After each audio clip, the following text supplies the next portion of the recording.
So hey guys, welcome back to my channel एजुकेबर और आप सबका स्वागत है फिर से हमारी एक नई शानदार वीडियो में। जैसे कि आप लोग मेरी स्क्रीन पर देख ही रहे होंगे कि आज की वीडियो होने वाली है किस बारे में। आज की वीडियो होने वाली है बहुत ही इम्पॉर्टेंट और बहुत ही डिमांडेड, बिकॉज मेरे पास इसको लेकर बहुत सारे मैसेजेस आए थे कि पीजी के एडमिशन के लिए कौन से डॉक्यूमेंट की रिक्वायरमेंट है। बिकॉज यूजी के लिए मैं ऑलरेडी बना चुकी हूँ वीडियो, और यूजी के लिए और पीजी के लिए दोनों की जो डॉक्यूमेंट रिक्वायरमेंट है काफ़ी ज़्यादा अलग अलग है। और पीजी की डॉक्यूमेंट रिक्वायरमेंट थोड़ी सी ज़्यादा इसलिए इंपॉर्टेंट हो जाती है बिकॉज आपको कुछ ग्रेजुएशन की चीज़ें कलेक्ट करनी होती है अपनी कॉलेज, यूनिवर्सिटी एक्सेट्रा से। उस चीज़ों के लिए आप लोगों को पहले से जानना ज़रूरी है कि कौन कौन से डॉक्यूमेंट आपको रिक्वायरमेंट होगी, ताकि जब पोर्टल ओपन हो तो आपको कोई परेशानी ना हो किसी भी डॉक्यूमेंट को पूरा करने में। मैंने अपने टाइम पे क्या क्या दिक्कतों को फेस किया था और उनका सॉल्यूशन क्या है वो मैं सब इस वीडियो में बताने वाली हूँ। उससे पहले आपसे एक छोटा सा रिक्वेस्ट है, अगर आप चैनल पे नए हो तो प्लीज़ सब्सक्राइब ज़रूर कर लेना, आगे जो बेल आइकन है उसको प्रेस कर लेना, ताकि ऐसी अमेजिंग और इम्पॉर्टेंट वीडियोस आपसे कभी भी मिस ना हो। और जो लोग चैनल पे नए हैं मैं उन्हें बता दूँ कि हमारा चैनल पॉलिटिकल साइंस के लिए जितने भी एंट्रेंस एग्जामिनेशन होते हैं, कोई अदर एग्जामिनेशन होता है लाइक यूजीसी नेट एक्सेट्रा, तो उन सब की प्रिपरेशन भी करवाता है। अगर आप भी एक एस्पायरिंग कैंडिडेट हैं तो आप भी जो है इस चैनल को ज्वाइन कर सकते हो बेटर प्रिपरेशन के लिए। Okay, let's start.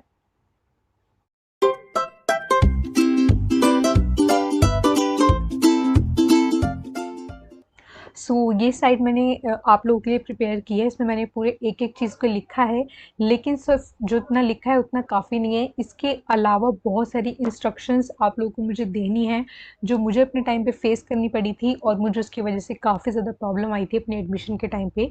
तो मैं नहीं चाहती कि वो प्रॉब्लम्स किसी और को आएँ, इसलिए जो है वो सारी की सारी क्या प्रॉब्लम है वो और कैसे सॉल्व की जा सकती हैं उन सब का भी मैं इस वीडियो में बताने वाली हूँ। तो प्लीज़ वीडियो को एंड तक वॉच करना, और पसंद आए तो प्लीज़ लाइक, कमेंट और शेयर ज़रूर करना, अपने दोस्तों के साथ शेयर करना, बिकॉज ऐसी इंपॉर्टेंट वीडियो आप लोग को फ्रेंड्स के साथ शेयर करनी चाहिए ताकि उनको भी कोई प्रॉब्लम ना हो।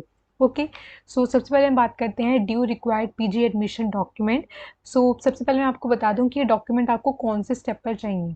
ये वो वाले डॉक्यूमेंट की बात मैं नहीं करूंगी जो आपने फॉर्म को फिलअप करते टाइम फिल किया था। ऑब्वियसली अगर आप एडमिशन लेने के लिए डॉक्यूमेंट्स को देख रहे हो, दैट मीन्स आपने जो है पीजी का फॉर्म फिलअप कर दिया है। नहीं करा है तो उसमें क्या रिक्वायर्ड डॉक्यूमेंट होते हैं उसकी मेरी अलग वीडियो है। अगर आप कोई न्यू कैंडिडेट हो जो आगे भरने वाले हैं तो उसके लिए आप वो वाली वीडियो को प्रेफर कर सकते हो। उसका भी लिंक मैं जो है नीचे डिस्क्रिप्शन बॉक्स में दे दूँगी। उसमें मैंने पूरा कंप्लीट नॉलेज बताया है एमए के बारे में, ठीक है, और कौन-कौन से डॉक्यूमेंट चाहिए होते हैं वो सब भी बताया है, ठीक है। तो मैं यहाँ पे वो वाले डॉक्यूमेंट्स की बात नहीं करने वाली हूँ जो आपको एडमिशन पोर्टल पे एप्लीकेशन फॉर्म को फिल करते टाइम भरना होता है। मैं यहाँ पे वो वाले डॉक्यूमेंट्स की बात करने वाली हूँ जो आपको एडमिशन लेते टाइम वेरिफिकेशन के लिए चाहिए होते हैं। जब कोरोना नहीं था तो उस टाइम पर जो है फिजिकल वेरिफिकेशन होता था। दैट मीन्स आपको रिस्पेक्टेड कॉलेज में जाकर ही वहाँ पर ओरिजिनल डॉक्यूमेंट्स का वेरिफिकेशन करवाना पड़ता था। और आई थिंक इस बार जो है सारा का सारा प्रोसेस ऑनलाइन होने वाला है, तो इस बार ज़्यादा डिफिकल्ट होने वाला है बच्चों के लिए समझना कि कौन से डॉक्यूमेंट चाहिए होते हैं, क्या उनमें प्रॉब्लम है, अगर प्रॉब्लम है तो उनको सोल्यूशन क्या होगा। बिकॉज जब हम रेस्पेक्टेड कॉलेज में जाते हैं तो वहाँ पे स्टूडेंट्स के लिए काफ़ी सारे हेल्पिंग विंडोज़ होती हैं, हेल्पिंग डेस्क होते हैं जो उनको स्टेप स्टेप पर जो है गाइड करते रहते हैं। तो आप लोगों को जो है टेंशन लेने की ज़रूरत नहीं है, बिकॉज यहाँ पे गाइड करने के लिए मैं हूँ और मैं आपको एक एक चीज़ बताऊंगी कि कहाँ कहाँ पे जो है प्रॉब्लम आती है डॉक्यूमेंट्स में। ओके, सबसे पहले बात करते हैं कि नंबर 1 की आपको सबसे पहली चीज़ क्या चाहिए। तो सबसे पहली चीज़ आपको यहाँ पे जो चाहिए वो है आपका एडमिट कार्ड, ठीक है। Admit card along with printed application form. ये प्रिंटेड एप्लीकेशन फॉर्म क्या है, एडमिट कार्ड तो वो हो गया जिससे आपने जो अपना एंट्रेंस एग्जामिनेशन दिया होगा। एडमिट कार्ड होना चाहिए आपके पास, और प्रिंटेड एप्लीकेशन फॉर्म जब भी आप पोर्टल पे लॉगिन करते हो तो वहाँ पे आपको प्रिंट करने का ऑप्शन दिखाई देता है। आपके पास आई थिंक पीडीएफ तो होगा ही होगा एप्लीकेशन फॉर्म का, तो आपको उसका जो है प्रिंट भी निकलवा लेना है। ओके, सेकेंड चीज़ है 10th मार्कशीट या फिर सर्टिफिकेट। कुछ लोग उसको सर्टिफिकेट बोलते हैं, कुछ लोग उसको मार्कशीट बोलते हैं, जिसमें आपका DOB that means date of birth specifically अच्छे से दिखाई देना चाहिए। बेसिकली 10th मार्कशीट आपकी DOB के लिए ही होती है। ओके, नेक्स्ट है आपका 12th मार्कशीट या फिर सर्टिफिकेट, सेम एप्लीकेबल।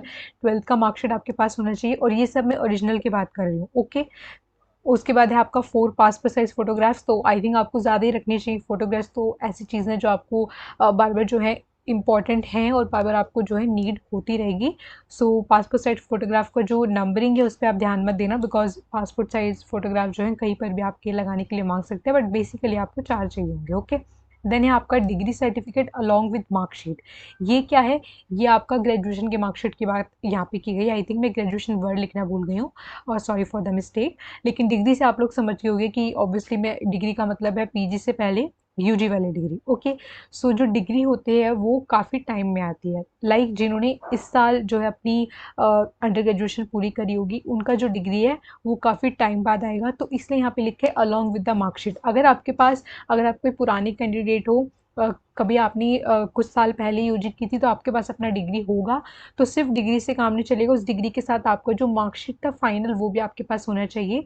और अगर आपके पास डिग्री नहीं है, आप अभी लेटेस्ट के ही जो है पास आउट हो, तो आपके पास डिग्री नहीं होगी, तो आपके पास जो है फाइनल मार्कशीट आपके पास होनी चाहिए। ओके, फाइनल मार्कशीट में क्या क्या होना चाहिए? उसमें आपकी हर सेमेस्टर के मार्क्स और एक ग्रैंड सीजीपीए करके लिखी होती है। वो रेस्पेक्टेड यूनिवर्सिटी पे डिपेंड करता है, कहीं पर ग्रैंड सीजीपीए होती है, कहीं पर परसेंटेज में होता है। सो ओवरऑल मतलब ये है कि आपके सारे सेमेस्टर का रिजल्ट जो है उस पर शो होना चाहिए। ठीक है, ऐसा नहीं है कि फर्स्ट सेमेस्टर की लगा दी है, सेकेंड सेमेस्टर की लगा दी मार्कशीट। आपको जो लास्ट वाली मार्कशीट है वो ही यहाँ पे लगानी है, जिसमें सारे सेमेस्टर के नंबर आपके जो है गिवन हो।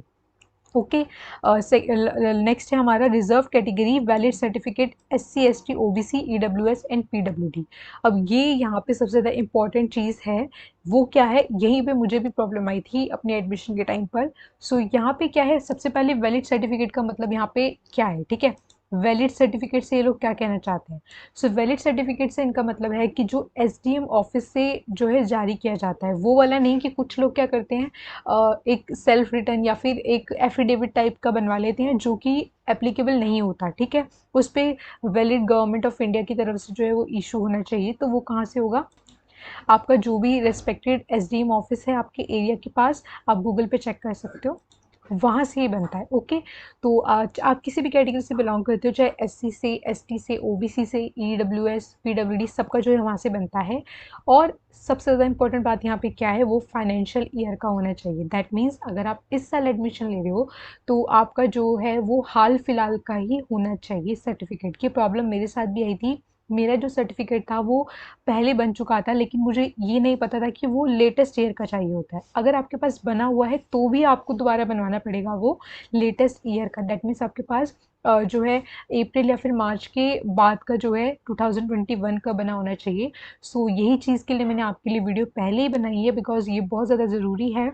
और ऐसा पीजी की जो नोटिफिकेशन है उसमें स्पेसिफिकली मेंशन्ड है, तो प्लीज़ आप किसी वहम में मत रहना कि आपको इम्पोर्टेंट है या नहीं है। वहाँ पे स्पेसिफिकली मेंशन्ड है कि आपको फाइनेंशियल ईयर का ही वैलिड सर्टिफिकेट जो है वो चाहिए होता है। ठीक है, और उसके बाद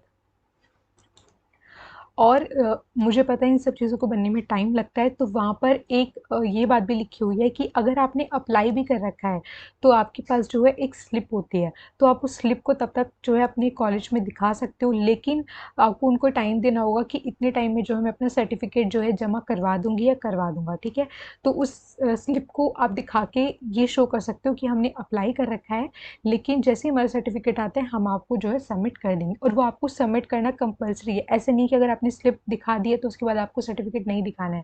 जैसे ही आपका सर्टिफिकेट बन जाता है, एज सुन एज पॉसिबल आपको जो है रेस्पेक्टेड कॉलेज को वो दिखा देना है, वरना आपका जो है एडमिशन कैंसिल भी हो सकता है। ओके, उसके बाद है आपका आइडेंटिटी प्रूफ, जिसमें आपका आधार कार्ड, ड्राइविंग लाइसेंस एक्सेट्रा वगैरह आ जाता है, वो तो आप सबके पास ही होगा।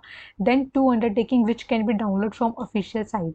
जब हम ऑफलाइन वेरिफिकेशन होता था तो उस टाइम पर कॉलेज से ही आपको अंडरटेकिंग दी जाती थी फिल करने के लिए, लेकिन इस बार जो है ऑनलाइन प्रोसेस होने वाला है। तो जो अंडरटेकिंग है, जब आपका वेरिफिकेशन का जो है पोर्टल ऑन हो जाएगा, तो वहाँ पे आपको अंडरटेकिंग जो है डाउनलोड के लिए मिल जाएगी, तो वहाँ से उस टाइम आप इसको डाउनलोड करके जो है फिल कर सकते हो। ओके, उसके बाद जो नेक्स्ट चीज़ यहाँ पे मैंने लिखी हुई है वो है interview round in respected course. ठीक है, कुछ कोर्सेज ऐसे होते हैं जिसमें जो है आपके कट ऑफ आने के बाद इंटरव्यू राउंड भी होता है, जिसका 15% का वेटेज होता है। ओके, तो ये सारे कोर्सेज के लिए नहीं है। जैसे कि एमए सोशल वर्क होता है, तो वहाँ पे आपका इंटरव्यू का राउंड भी होता है एडमिशन के लिए, जिसके 15% जो है वेटेज होती है। सो अगर आप किसी इस टाइप के कोर्स में जो है एडमिशन लेना चाह रहे हो, तो वहाँ पे आपका इंटरव्यू राउंड भी इंक्लूड होगा वेरिफिकेशन के बाद।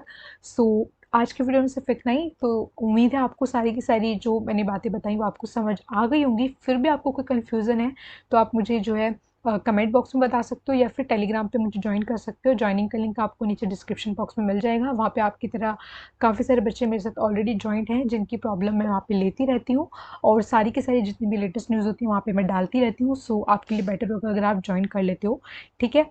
सो अगर आप वीडियो पसंद आई तो प्लीज़ लाइक कमेंट और शेयर ज़रूर करना, और ऐसा यूज़फुल कंटेंट हमारे चैनल पर आपको हमेशा जो है देखने को मिलता रहता है। So please support our channel and thanks for watching. अगर आपको मेरी किसी भी वीडियो का पीपीटी चाहिए या पीडीएफ चाहिए, और या फिर जो भी मैं एमसीक्यू मैंने अपनी वीडियो में डाल रखी है वीडियोस, उन सब का कोई भी आपको पीडीएफ चाहिए तो वो सब आपको मेरे टेलीग्राम पे मिलेगा। आप टेलीग्राम पे जो है लिख भी सकते हो एजुगैबर, तो आपको सिंपली मिल जाएगा। लेकिन अगर आपको डायरेक्ट ज्वाइन करना है तो आपको नीचे डिस्क्रिप्शन बॉक्स में जो है लिंक मिल जाएगा, आप उस पर क्लिक करके जो है डायरेक्टली ज्वाइन भी कर सकते हो, ठीक है। So please like subscribe and share. और आज की वीडियो में सिर्फ इतना ही, मिलते हैं आपसे नेक्स्ट वीडियो में। तब तक के लिए good bye, take care, best of luck.